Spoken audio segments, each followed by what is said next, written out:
Hey guys, thanks for tuning in. Today, we're going to unbox, assemble, and do our initial first prints on the longer LK1 Pro.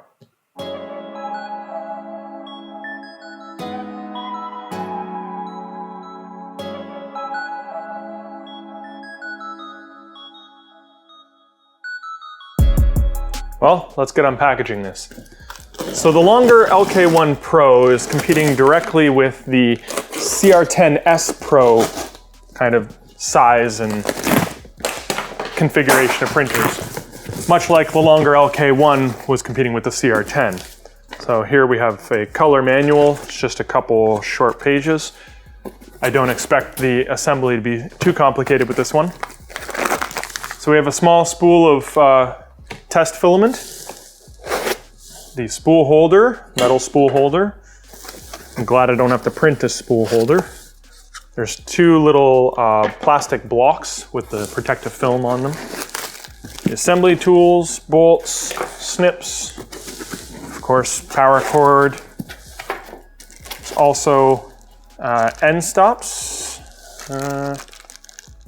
Yep, they look like end stops. They're kind of a different style of switch on the micro switch. There's a scraper. And then we should be able to just lift. There we go. Gantry is packaged in here.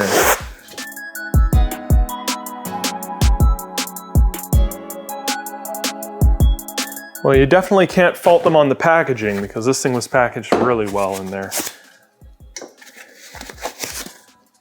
All right, so we have the entire gantry assembly. Underneath this shroud, which looks very familiar, we have a probe for auto bed leveling. Over here, we have the same style of extruders we saw in the LK1 with its optical filament runout sensor.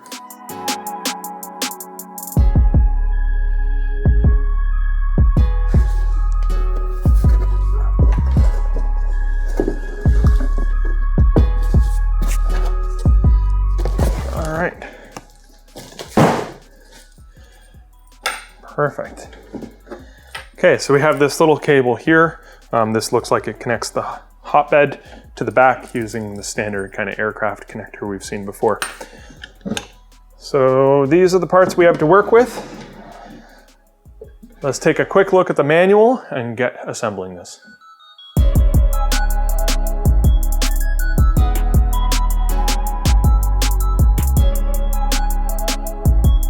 So before we get assembling, I did mention how well packaged it was, and in the instructions they even make mention of the correct way to remove this. So this was really stuck in the packaging and I struggled a little bit, but I know better, but just in case, don't pull on the lead screw. You can definitely end up bending these, especially with how tight that was in there. You should grab around the frame, either the top or the sides, but they specifically make mention not to grab the lead screw.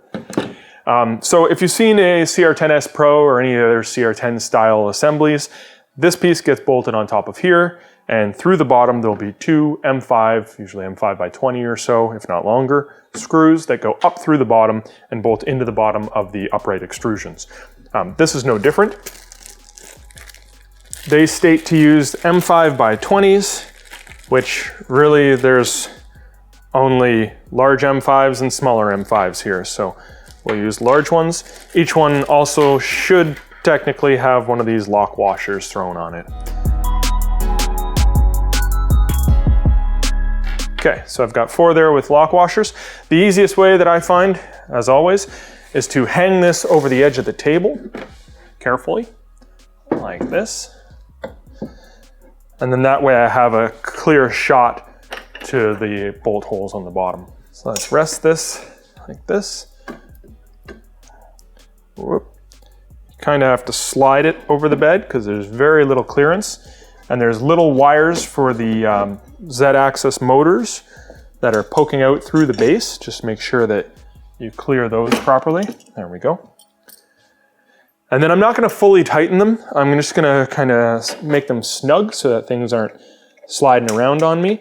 And then once I've got all 4 of them in, we'll go around and secure everything fully.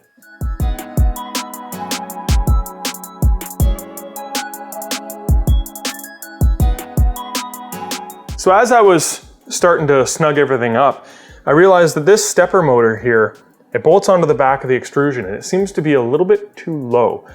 So I'd like to see that the stepper, you know, I should be able to kind of slide a piece of paper or something in there. The stepper shouldn't be obstructing the upright's ability to be perpendicular to the base. This stepper seems to be quite a ways down where I had to actually press against the stepper to get this guy straightened up. So what I'm gonna do on this one is loosen the 2 bolts that attach it to the upright. I'm hoping they didn't use threaded. They threaded it. Well, here's hoping that there's enough play in this bracket that I can just shift this guy up a little bit.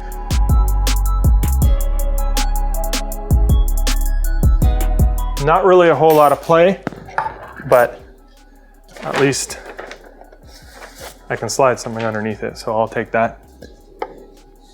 I've just seen other assemblies where the stepper motor is actually so low that it forces this upright to almost be tilted this way. And we don't want that to be happening. So now that we've got that bolted on, everything's tight underneath. Underneath the bed here, moving the bed slowly, we've got the connectors for the Z-axis stepper motors. They're keyed, as they all are. They only go in one way. The wires are pretty stiff in these little sheaths that they've used, so you might have to kind of put some pressure on them to get them to cooperate. There we go. Okay, good. And so unlike the longer LK1, they've actually decided to use braided nylon kind of sleeving.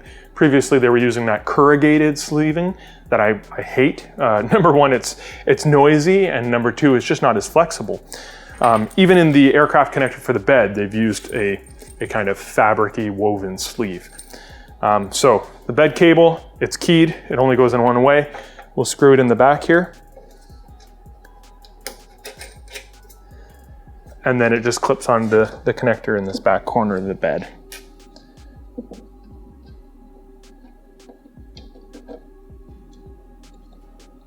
Good, that's locked on. And so the bed, I don't know if you can see it there, it's flopping around, but that's pretty typical. We'll just end up tightening a combination of things. We're gonna tighten down the screws on the corners to preload the screws and on the spring, sorry. So that there's some tension there. And then we'll also end up tightening the eccentric nuts on the wheels that are on the Y carriage. So using a little flat wrench. There are 3 eccentric nuts on this side. These ones are not adjustable. So with the included flat wrench, it's a little bit too short to easily reach these. So with some luck and some stretching, I've managed to get it on the eccentric nut.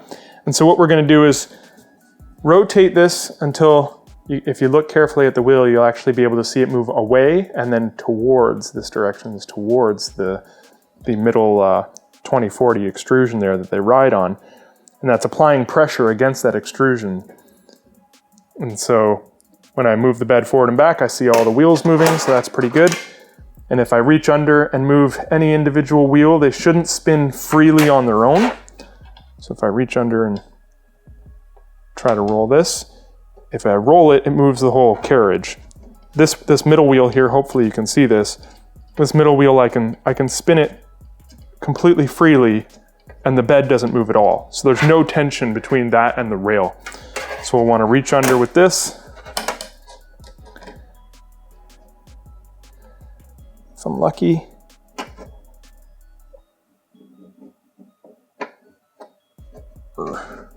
There we go.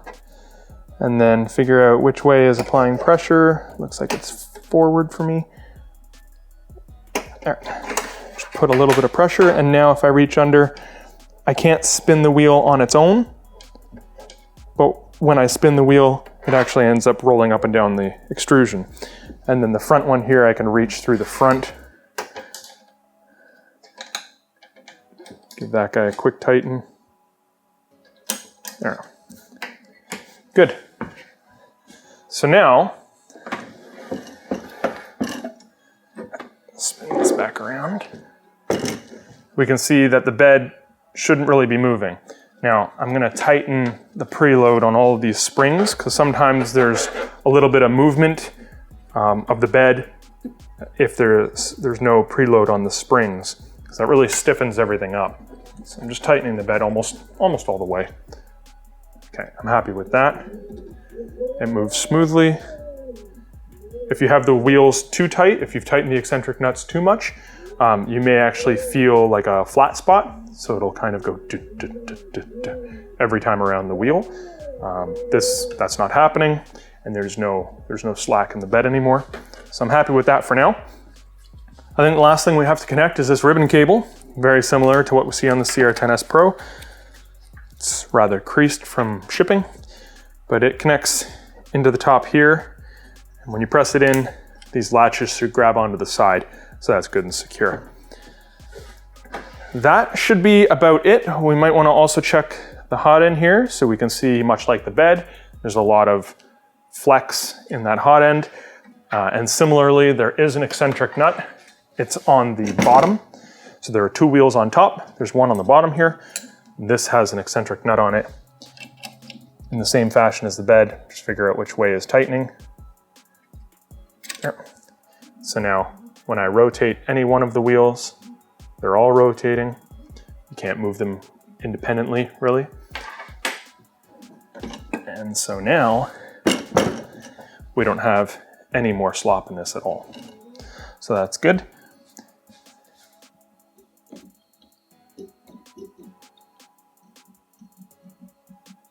And I remember from another printer, they have a bolt in here that is stopping the Z-axis from moving.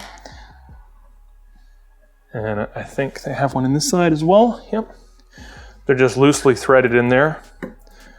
I thought I'd check first. And I'm sure that's mentioned in the manual as well.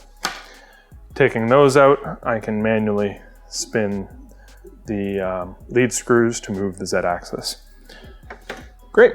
So I think at this point, we should probably attach a spool holder. That might help. So on the back corner here, there are two little holes cut out of this top plate. And inside there, you can actually see the aluminum extrusion that makes up the frame of the printer inside. And there's two tapped holes for the bolts for this. You can see that the bolts are kind of offset on an angle. So I believe it's supposed to go like that, which makes sense because then the filament will be going directly into the extruder, which is on this kind of 45-degree angle. Those are, so those are M5s. We have two left over from the package we opened earlier, but those are long ones. We're going to use the shorter ones. I'm just going to confirm. Yep. It says use two M5x16s, which is the only other size we have. And we'll bolt this onto there.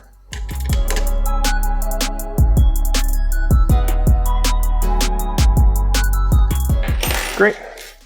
So next, make sure that your power supply is set to the correct voltage for your region. In our case, it's 110 or 115 or 120, but we're currently set for North American voltage. If you were in a 230 or 220, you'd flick it that way. In our case, the worst thing that will happen is if we have it set to 220, it just might not turn on, nothing will break. But if you're in a 220 region and you set it to 115, you'll end up frying the power supply at least. So I mentioned that it was an optical filament runout sensor, and I was sorely mistaken. So these little micro switches, you can kind of see that the prong on here, instead of being a metal lever, which I don't think they included a spare metal lever one, nope. But instead of being the standard metal lever, it's just this little rounded kind of button. And what they've done is place that down, and the filament as it's in there is pressing on the button. It's better than using a metal lever for that because it won't catch when you pull it back out because it is very rounded. But they've given you 5 spares for that. So hopefully they don't like wear out in short order, but if they do, you have lots of extras. So I like to see what's inside my printers when they have a big box like this. So we're gonna open it up. There's 3 screws on either side, it seems, little small M3s that we have to remove. And then the bottom of the base will just slide right out.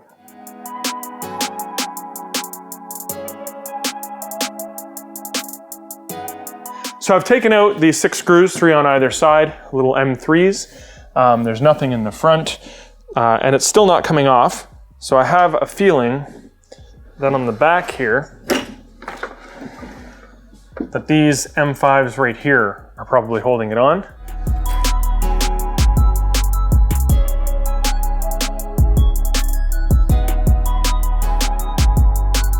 So a little while later, I figured it out. There are 3 M3s on either side that we started with. There are 2 more M3s on the top of the back here. Those connect to little tabs on this back/bottom plate. The M5 bolts that I pointed out on the back also have to come off. And the feet had M5 bolts that bolt through this bottom plate and into part of the extrusions that make up the frame. With all of those removed, now we can remove this bottom plate. I've also disconnected the heat bed. And I will carefully remove this bottom plate, feeding in the ribbon cable. I'm going to actually disconnect this from the extruder area and feed in the ribbon cable so that I have enough slack to hopefully open this up and show you. I'm going to remove the Y-axis limit switch cable and the stepper motor cable. And wow, there's not much slack at all. So right at the back, we have a 360 watt, 24 volt power supply. The ribbon cable for the entire X-axis and hot end assembly terminates at this little daughter board. And then from there, there's breakouts into the more standard cables we're used to. So the board, this LGT kit board, is actually still Arduino powered. It's a ATmega 2560 chip. It's labeled LGT kit version 1.0. And as far as the stepper sticks go, they're using Trinamic 2208s for X, Y, Z, and then for the extruder, they're using, it looks like an A4988 stepper, which I'm not entirely surprised. The 2208s and a lot of the Trinamic drivers have issues with the extruder, especially if you're using something like Linear Advance. The heat sinks are actually thermally glued onto them, which is kind of nice because they're not going to accidentally get bumped loose. And they're using a 5015 blower fan to cool the heat sinks.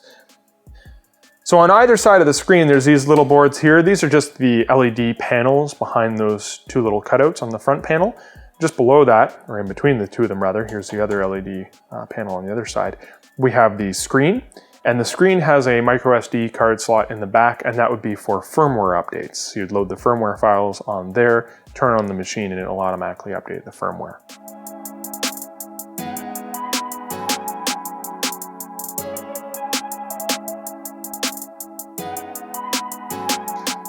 So now let's plug it in, see that it turns on, and go through the menus.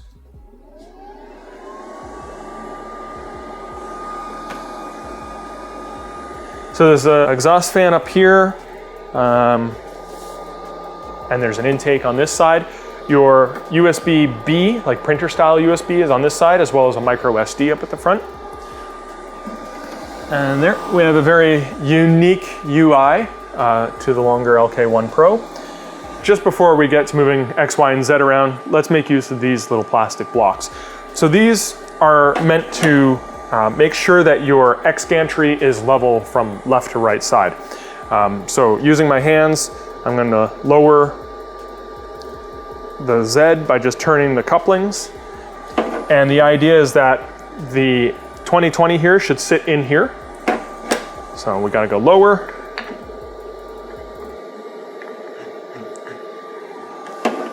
Okay. So what can happen is because the 2 Zs are not synced, as in there's no belt keeping them in sync with one another, when the printer is off or you're doing maintenance on the printer, one side can get shifted down or one of these could get rotated if I was doing some work on the Z-axis lead screw or something. So you want to make sure that it is even from left to right. So these blocks, with any luck, I should be able to slide this in there and then throw one on the other side. Okay. And then the idea is that you should be able to, if they're both upright, lower it onto them. just enough that you feel a little bit of resistance, and then double check this one.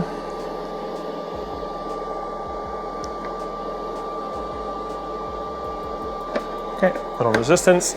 So now we can slide them both out, and now we know that the x-axis is level. So now let's finally move to the screen. So hopefully you can hear me well over this fan. This fan is quite noisy. At first glance, it's a really attractive interface. It's a little busy maybe and different than what you're used to. Under the tune menu, I noticed that there's an option for these LEDs. These are the LEDs that were pulsing green on the front of the unit. So I'm going to turn those off. Nozzle and heat bed temperature. I'm going to heat up the bed. We can do it in increments of 10, 5, or 1 degree. So I'm going to go up in 10s. I'll set the heat bed to 60. And then the nozzle for manual bed leveling, the nozzle should be up to temperature.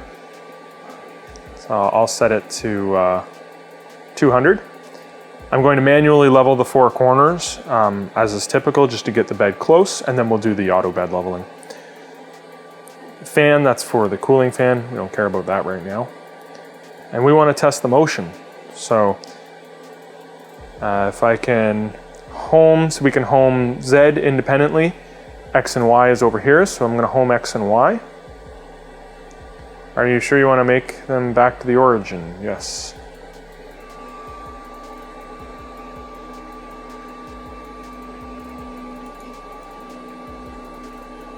So other than a slight hum, it's very quiet, which leads me to believe they're using Trinamics or a clone of Trinamic drivers.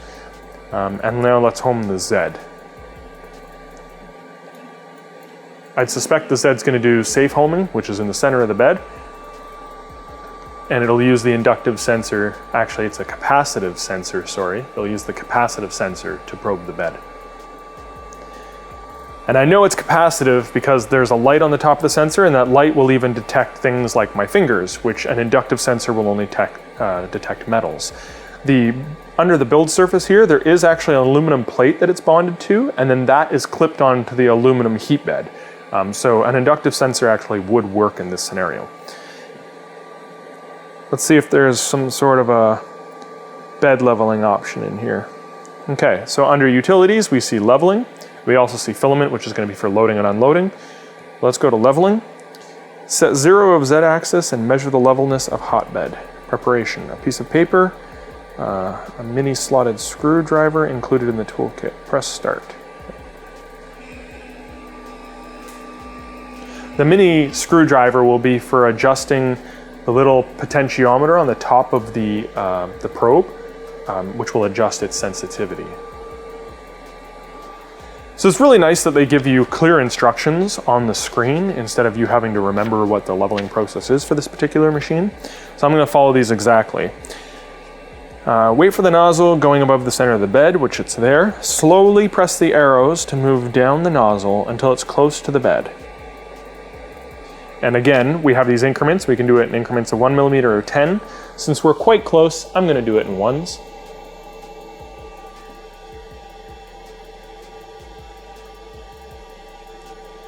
Okay, so we still have some clearance there. I'm using a post-it note. I can slide it in. So it is close. That's about 1 millimeter, I'd say. So that follows step 2. And 3, it says press the next button to continue. Press stop button quickly to stop the move. Okay, next.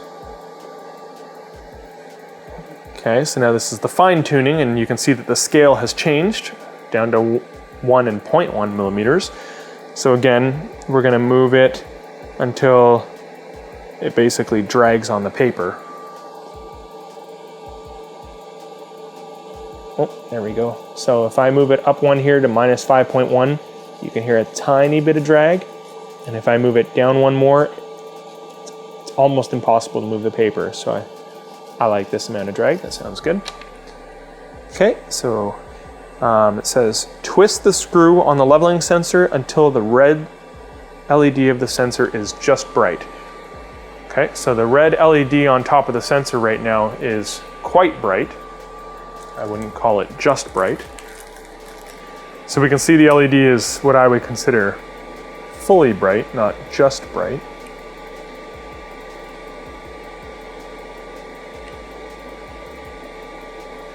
Which way am I supposed to go?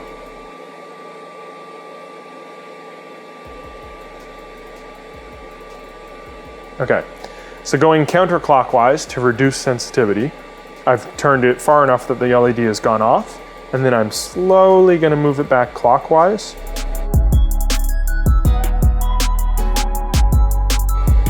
There. So the moment it turns on, stop screwing the potentiometer. Okay, so I followed the instructions, that should be good. Hit next, auto measure, and so now it's going to do 16 points, a 4x4 grid, probing the bed, and building out the topographical map of the bed.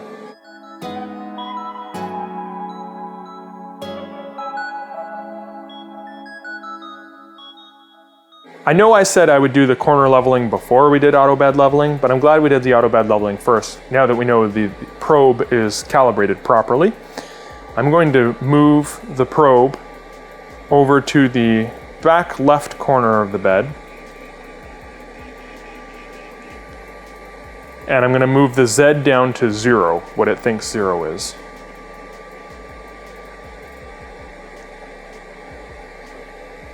Okay, so it thinks it's at 0. Be careful because these move commands do not respect software end stops. So it's at 0 right now. It will allow me to put it to -10, which will press the nozzle into the bed. I have the bed heated up and the nozzle heated up. And in this corner at Z equals 0, we have honestly too much. The nozzle is too tight to the bed, so I'm going to tighten the bed a little bit and then do the standard paper drag kind of thing. And then I'm just going to move the bed towards the back, 10 millimeters at a time.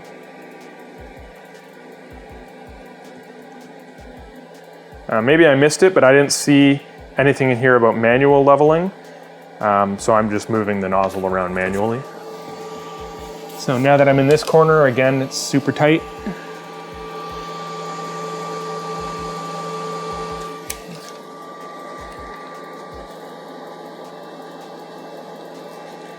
Okay. Maybe just to be safe, we'll move the Z up and then move it over here so we're not dragging it across the bed. Then we'll move Z back down to 0. We have almost no drag here. Okay.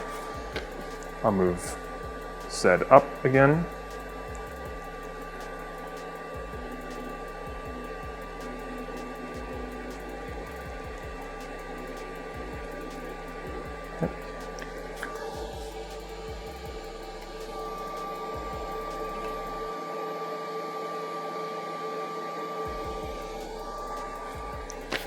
Okay, so it may actually be using the topographical map that it just built to determine where Z is equal to 0 as I manually move it around. So this may not have been the best way to level this, but I like to make sure that the bed is reasonably flat before I start using auto bed leveling. So under utilities, under filament, we have PLA as an option here. Seems to set different presets. So these are your preheat presets. So the bed is 80 and nozzle 230. In this case, PLA, the nozzle at 200, the bed at 60.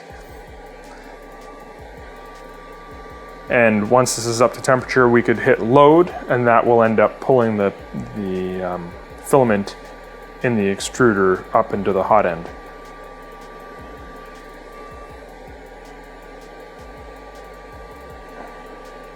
Let's take a look at what's on the micro SD card.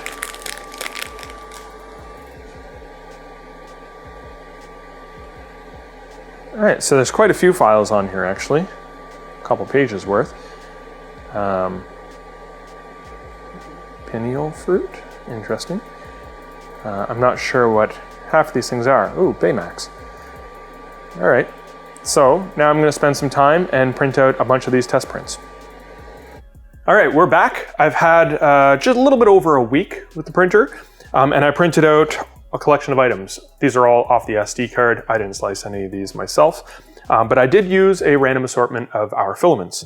So it'll give you a good indication of what the different colors kind of look like.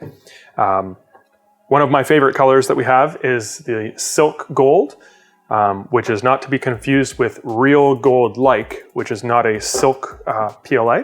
These are all PLA, by the way. So silk gold, they called this pineal fruit, which is interesting. So it's kind of looks like a pineal gland or pineapple, some combination of that on a stand. It turned out well. There's some little zits on the smooth portions of the stand, which is just the retraction settings, coast and wipe settings and such in the G-code that they had pre-sliced. I did modify just the temperatures for the different filaments. I didn't obviously change any of the slicing settings. So I had to lower the temperature a little bit for the silk. They print a little lower, and raise it for some of the other filaments like the neat. So that's pineal fruit. This was the DNA helix of sorts, and it's on these rafts. So this raft is probably not going to come off without me nearly breaking it. All of these printed on rafts. I personally don't use rafts. I've never seen the need to, especially on build surfaces like this. In some cases, it's got the marks to prove it. The raft nearly welds to the build surface. I did end up going through the auto bed leveling routine, setting the Z offset once more off camera to bring it a little bit further away from the bed to help not squishing that first layer too far into the build surface. So DNA helix turned out well. The small bridging in the middle is pretty good. There's a little bit of kind of zits along the one edge here where the retractions happen. But overall, that printed fine. So then there's the half bridge, which is essentially a overhang printing test. It's even got the different increments for the degrees of overhang, 30, 45, 60, and 70. And honestly, at 60, there is almost zero sag here. This is one of our transparent PLAs or translucent PLAs. So at 60, it's pretty good. You can definitely feel it's got a rougher texture on the underside, but there's no drooping strands or anything. At 70, we've got some droop and we've got some kind of artifacting to the surface.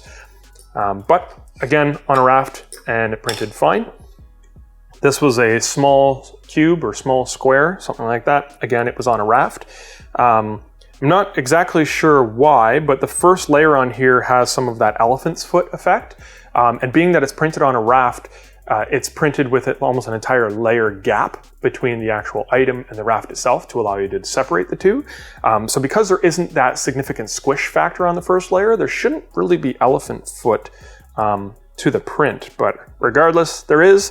The corners have a little bit of bulging at the corners. I see that typically on Bowden printers. That is correctable using linear advance. You could tune your pressure control settings so that it controls the ooze when it stops at that corner and changes direction. It will actually compensate for that in firmware. But linear advance is not enabled on this firmware out of the box. We have a bullet, again, on a raft, and the bullet printed out fantastic. Unlike some other printers we've reviewed in the past, there is absolutely zero Z banding effect on this whatsoever, which is great. And the lead screws here, even though they do have brackets at the top and they do have a little bearing in there, there is some play to allow the lead screw to move around, so it's not over constrained. If the lead screw does have any kind of a bend to it or something, it will actually kind of just allow it to move freely instead of constraining the top, and then any kind of bend in that lead screw is translated into the rest of the motion assembly. So this is absolutely fantastic. The printer itself is very quiet, just since I'm talking about the smooth finish on this. They've got trinamic drivers or equivalent. They have no moire or salmon skin type effect to this. And it's extremely silent except for the fan.